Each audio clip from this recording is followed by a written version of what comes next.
Good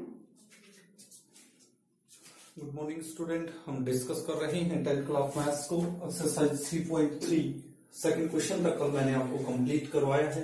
आज question number 3 से start करते हैं। क्वेश्चन नंबर 3 जो है उसके आपको 6 पार्ट दिए हुए हैं। फर्स्ट पार्ट आपका ये है और सेकंड पार्ट ये है। पहले हम इन पार्ट को डिस्कस करेंगे। वो कहता है कि from the pair of linear equation for the following problems and find the solution bye substitution method. पहले क्या था, सीधा आपको लीनियर इक्वेशन दी हुई थी, pair of linear equation given थी। जैसे कि फर्स्ट क्वेश्चन आपने देखा 6 पार्ट वहां पर थे। तो इक्वेशन आपको दे रखी थी, उनको सब्स्टिट्यूट मेथड से आपने एक्स और वाई की वैल्यू फाइंड आउट करनी थी। लेकिन यहां पर क्या है, क्वेश्चन स्टेटमेंट की टाइप में है। दो इक्वेशन आपने खुद बनानी पड़ेंगी और उसके बाद सब्स्टिट्यूशन मेथड को यूज करते हुए क्वेश्चन को सोल्व करना होगा। तो कहता है, देखिए बिल्कुल इजी क्वेश्चन है ये। The difference between the two number is 26। दो नंबर हैं, उनका यदि हम डिफरेंस करते हैं तो वो 26 आता है। And one number is 3 times the other.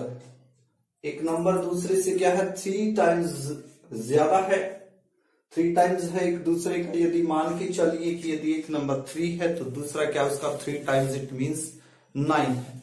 आपने वो चीज फाइंड आउट करनी है। जो चीज फाइंड आउट करनी है वही आपने सपोज करनी है, मान के चलना है आपने। जैसे कि यहां पर बात किसकी हो रही है, 2 नंबर की। अब ये तो कह दिया कि दोनों नंबर को यदि हम सब्ट्रैक्ट करते हैं तो 26 आता है, और एक नंबर जो है वो दूसरे का क्या है, 3 टाइम्स है। तो कैसे हम सोल्व करेंगे, मान के चलना पड़ेगा हमें। मान लेंगे फर्स्ट नंबर जो है वो x है और सेकंड नंबर क्या है, y है, क्योंकि हमने लीनियर इक्वेशन बनानी है। तो मान लेंगे let the first number equal to क्या है, x है। सेकंड नंबर को क्या मान लेते हैं, वो y है। अब अकॉर्डिंग टू क्वेश्चन यहां पर एक बात लिख लीजिए आप कि जो x है वो ग्रेटर है किससे, y से। यानी कि ये बिगर नंबर है, ये स्मॉलर नंबर बना है आपने, ठीक है। तो अकॉर्डिंग टू क्वेश्चन इन दोनों का जो डिफरेंस है वो कितना जा रहा है, 26। यानी कि जो बड़े में से हम स्मॉलर को सब्ट्रैक्ट करेंगे तो वो कितना आएगा आपका, 26। यही बात वो कह रहा है। डिफरेंस बिटवीन टू नंबर, दो नंबर आपने ये माने हैं तो इनका यदि हम डिफरेंस करेंगे तो वो 26 आएगा उसने बोला। तो आपकी इक्वेशन बन गई फर्स्ट। अब अकॉर्डिंग टू क्वेश्चन एक और बोल रहा है, वो क्या कह रहा है, वो कह रहा है कि one number is 3 times the other. जो ये नंबर है ये एक दूसरे का क्या है, 3 टाइम्स है। तो ये बिगर नंबर है, ये स्मॉलर नंबर है, तो ये 3 टाइम्स होगा क्योंकि ये बड़ा है। ये क्या है, स्मॉलर है। 3 टाइम्स कौन है, ये है। हमने दोनों को क्या करना है, इक्वल करना है। तो यदि हम स्मॉलर की 3 से मल्टीप्लाई कर दें, 3 से क्या कर दें, मल्टीप्लाई कर दें, तो दोनों क्या हो जाएंगे, इक्वल हो जाएंगे। और एक्स की वैल्यू हमारे पास सीधी आ गई। इक्वेशन नंबर क्या हो गया आपकी, 2। इजी सा क्वेश्चन हो गया बस। Putting the value of x in equation first. Equation first में x की वैल्यू रख देंगे। x की वैल्यू क्या आई हुई है आपकी, 3y आई हुई है, देखिए। तो रखिए इसमें x की जगह पे क्या लिखेंगे, 3y। आगे क्या है, minus y is equal to क्या है, 26 है। तो 3y माइनस y क्या हो गया, 2y इज इक्वल टू 26। तो यहां से किसकी वैल्यू आ गई, y की वैल्यू आ गई आपकी, कितनी आ गई, 30। y की वैल्यू आ चुकी है तो x की निकालनी है। तो इक्वेशन नंबर किस में रख देंगे, सेकंड में हम रख देंगे। Putting the value of y in equation first में रखो या सेकंड में, as you wish. Putting the value of y in equation second में रख देते हैं। जो ये y की वैल्यू है ये इस इक्वेशन में रख दो। इक्वेशन सेकंड है आपके x is equal to 3y और y की वैल्यू क्या बोला उसने, 13 बोला। तो x की वैल्यू क्या आ गई, 13 3 जा 39। तो लिखेंगे फर्स्ट जो नंबर है आपका वो क्या आया 39 आया। सेकंड नंबर क्या आया आपका y की जो वैल्यू है जो आपने माना था 13 आया। ये आपके क्या होगा आंसर होगा। वेरीफाई कर लीजिए एक बार आप इसको कि आपने जो क्वेश्चन क्या वो गलत है या राइट है आपका। दोनों का डिफरेंस करके देखिए क्या वो 26 जा रहा है बिल्कुल जा रहा है। एक नंबर है 39 दूसरा है 13 एक से ही पता लग जाएगा आपको। देखिए क्या ये 3 टाइम्स है या नहीं है इसलिए हमने इसकी 3 से मल्टीप्लाई की थी दोनों को इक्वल करने के लिए। तो ये वेरीफाई हो गया और आपका क्वेश्चन बिल्कुल राइट गया है। इस टाइप से आपने क्वेश्चन सोल्व करनी। सिर्फ आपको इक्वेशन बनानी आनी चाहिए। जो फर्स्ट क्वेश्चन है उससे भी कहीं ज्यादा आपको इजी मिलेगा ये। तो इस टाइप से आपने करना है क्वेश्चन। सेकंड क्वेश्चन को पढ़िए। वो कहता है कि लायर of two supplementary angles exceeds the smaller by 80। Supplementary angle है क्या होता है सप्लीमेंट्री एंगल जिस बच्चे को पता है कॉम्प्लीमेंट्री और सप्लीमेंट्री। सप्लीमेंट्री क्या होता है two angle whose sum is 180। दो एंगल दो कोण जिनका सम कितना बने 180 बने वो होता है सप्लीमेंट्री। कॉम्प्लीमेंट्री क्या होता है जिनका सम दो एंगल का सम कितना बने 90 बने वो होता है कॉम्प्लीमेंट्री। तो यहां पर आपको दो एंगल पता लग गया। अभी एंगल्स फाइंड आउट करने हैं और तो कहता है the larger of two supplementary angle exceed the smaller bye 18। जो लार्जर है सप्लीमेंट्री एंगल्स की बात हो रही है दो सप्लीमेंट्री एंगल है और जो लार्जर है वो स्मॉलर से एक्सीड है कितना है 18 है। तो आपने बताना है तो मान लेंगे let first angle equal to x degree का और सेकंड एंगल को मान लेते हैं वो कितना है आपका y का। ठीक है। अब अकॉर्डिंग टू क्वेश्चन क्या बोला उसने वो कहता है कि दोनों एंगल क्या है सप्लीमेंट्री। आप एक बात और लिख दीजिए जो x एंगल है वो y से क्या है ग्रेटर है। x ग्रेटर देन y जो फर्स्ट एंगल है वो हमने बड़ा लिया है सेकंड क्या लिया है छोटा माना। तो पहले तो सप्लीमेंट्री की बात हो रही है यानी कि यदि हम इन दोनों एंगल को ऐड करेंगे तो वो किसके इक्वल जाएगा हमारा 180 के इक्वल जाएगा। एक तो ये बनी। अब दूसरी क्या बनेगी अकॉर्डिंग टू क्वेश्चन वो कहता है कि जो लार्जर है वो एक्सीड है स्मॉलर से 18 यानी कि जो आपका लार्जर है वो है x और जो स्मॉलर है वो है y। ये क्या है 18 ग्रेटर है एक्सीड बड़ा है किससे स्मॉलर से। इससे ये स्मॉलर है लिखा हुआ है। यदि ये स्मॉलर मान के चलो 20 का है तो ये कितने का होगा इससे 18 ज्यादा यानी कि 38 का बनेगा आपका। ठीक है। इसी टाइप से तो हमने इसमें क्या करना पड़ेगा 18 ऐड करना पड़ेगा तभी जाके दोनों क्या होंगे इक्वल होंगे। तो x की वैल्यू आ चुकी है putting the value of x in equation second. x की जो वैल्यू है वो सेकंड इक्वेशन में हम पुट कर देंगे। Sorry putting the value of x in equation first. x की वैल्यू है तो यहां x की जगह पे क्या लिख देंगे y plus 18 plus y is equal to क्या है 180। y प्लस y मिलके 2y प्लस का 18 उधर जाके किस चीज का हो जाएगा भाई माइनस का हो जाएगा। तो कितना बना 162 बचेगा। तो y की वैल्यू आ रही 162 डिवाइड बाई 2 तो 2 पे 8 1 तो x y की वैल्यू आ चुकी है आपकी। अब y की वैल्यू यहां पुट करने से किसकी वैल्यू आ जाएगी x की। यही तो सब्स्टिट्यूशन मेथड है। तो x इक्वल टू 81 प्लस 18 यानी कि 99। तो फर्स्ट जो एंगल होगा वो होगा आपका 99 डिग्री का और सेकंड जो एंगल होगा वो होगा आपका 81 डिग्री का। चाहे आप वेरीफाई कर लो दोनों का सम कीजिए क्या 180 जा रहा है बिल्कुल जा रहा है। दोनों का डिफरेंस कीजिए क्या 18 बना बिल्कुल बना। इसलिए हमने स्मॉलर में 18 ऐड किया था। तो इस टाइप से हमने क्वेश्चन सोल्व करने हैं। नेक्स्ट क्वेश्चन की ओर बढ़ते हैं।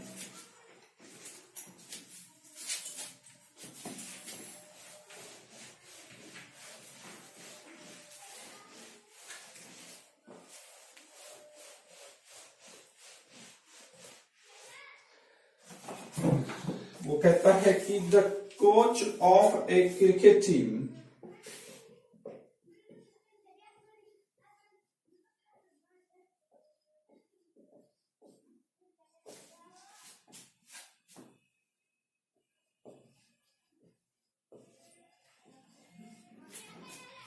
by 7 bats and 6 ball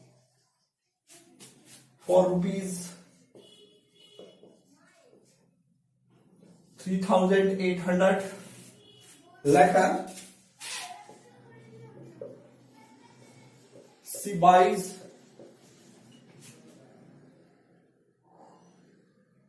3 bats and 5 ball for rupees 1,750. Find the cost of each bat and each ball.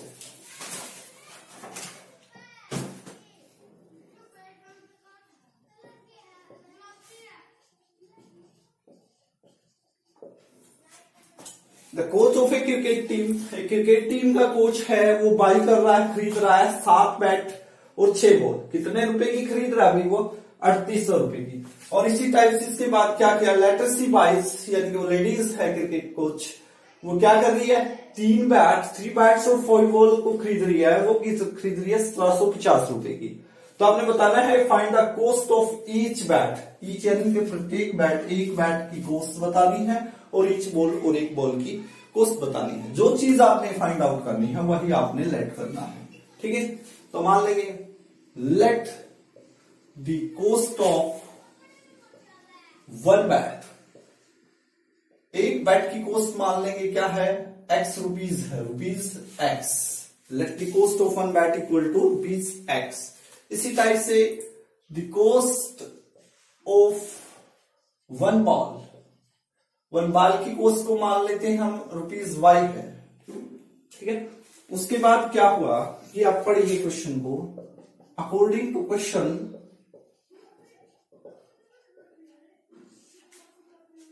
7 bat है। कितने बैट हैं? 7 बैट है। एक बैट कितने रुपए का आता है आपका? x रुपए का। तो 7 बैट कितने के आएंगे? इसी टाइप से मान लो यदि एक बैट आपका 100 रुपए का आता है तो 7 बैट कितने के आएंगे? तो 7 से मल्टीप्लाई करते हैं। तो उसी टाइप से एक बैट यदि x रुपए का आता है तो 7 बैट कितने के आएंगे? 7x रुपए के आएंगे या नहीं आएंगे? एक बॉल आती है y रुपए की, बॉल कितनी है? 6 बॉल है। तो 6 बॉल कितने की आई? 6y रुपए की। ये भी रुपीज है और ये भी रुपीज है। यदि हम इन दोनों रुपीज को ऐड करेंगे तो कितना बनेगा आपको? ये बनेगा, उसने दिया हुआ है। तो बन गई आपकी इक्वेशन क्या? 7x plus 6y is equal to 3800। Equation number first, ठीक है। अब सेकंड को देखते हैं। सेकंड में क्या बोला उसने?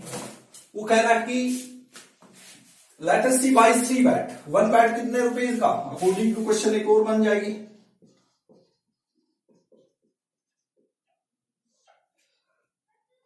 एक बैट x रुपए का था तो 3 बैट कितने रुपए के आएंगे भाई? 3x रुपए की।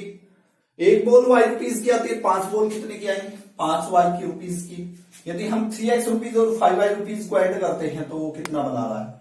1750 बना रहा है। ये इक्वेशन नंबर सेकंड हो। आप कोई भी एक इक्वेशन उठाइए, सब्स्टिट्यूशन मेथड यूज करना है। तो जैसे कि फ्रॉम सेकंड इक्वेशन हम लेते हैं, मैं यहां से x की वैल्यू निकाल रहा हूं तो 3x, 5y उधर जाके किस चीज का हो जाएगा? राइट साइड माइनस का हो जाएगा। 3 की x से मल्टीप्लाई है तो 3 इधर आके कहा किस चीज का हो जाएगा? डिवाइड में चला जाएगा। तो आपकी वैल्यू किसकी आ चुकी है? x की वैल्यू आ चुकी है। ये मान लिया आपने इक्वेशन नंबर थर्ड। अब ये जो वैल्यू है आपने कहां पुट करनी है? फर्स्ट इक्वेशन में आपने इसको पुट करना है। तो putting the value of x